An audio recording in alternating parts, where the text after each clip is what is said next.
ఈ వృశ్చిక రాశి వారి తాలూకు ఫలితాలు జనవరి 1వ తారీఖున ఉన్నటువంటి గ్రహస్థితుల ప్రభావాల వలన వృశ్చిక రాశి వారి ఫలితాలు. జనవరి 14న తృతీయంలో రవి సంచారం అనుకూలం. 21న తిరిగి కుజుని అష్టమ రాశి సంచారం చేసి చేర్పు మార్పులు ఏమీ లేక నిరాశకరముగానే ఉండగలదు. ఇంటా బయట సహకార లోపత్వం, నిందలు, అపకారం వంటివి ఎక్కువగా ఉండడం, అనవసరమైన విషయాలపై పెట్టుబడులు పెరుగుట వంటివి ఉంటాయి.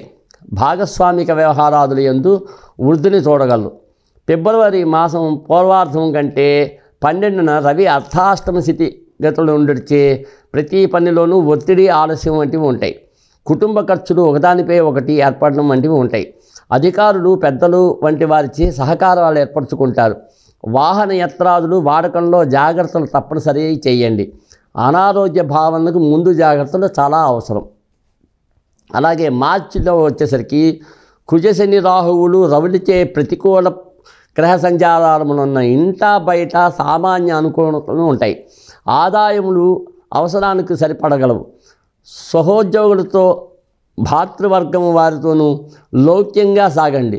విద్యార్థులు పట్టుదలకు, క్రమశిక్షణలకు ప్రాధాన్యత ఇచ్చుకోవాలి. క్రయ విక్రయాదుల యందు అనుభవజ్ఞుల సలహాలు ఉండే విధంగా చూసుకోండి. ఈ విధంగా వృశ్చిక రాశి వారి ఫలితాలు. అలాగే వృశ్చిక రాశి వారికి రాజపూజ్యం వచ్చేసరికి 4, అవమానం 5, అలాగే ఆదాయం వచ్చేసరికి 8, వ్యయం వచ్చేసరికి 14. కాబట్టి చాలా జాగ్రత్తగా ఉండవలసిన బాధ్యతలు ఉన్నాయి. అలాగే వృశ్చిక రాశి వారికి వచ్చేసరికి మరి ఇందాక చెప్పుకున్నట్లుగా చిత్తా నక్షత్రం వారికి, స్వాతి నక్షత్రం వారికి, విశాఖ నక్షత్రం వారికి 1, 2, 1, 4, 0, 3, 7, 1, 0. కాబట్టి ఈ విశాఖ నక్షత్రం వాళ్ళు చాలా జాగ్రత్తగా ఉండవలసినటువంటి బాధ్యత ఈ 3 మాసాలు.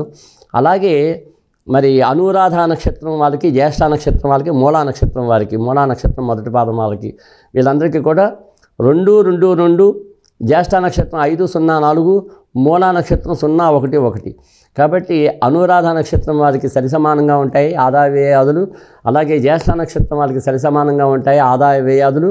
అలాగే మూలా నక్షత్రం వారికి మటుకు బేసి సంఖ్య రావడం వల్ల వాళ్ళకి ధనలాభం ఉంటుంది.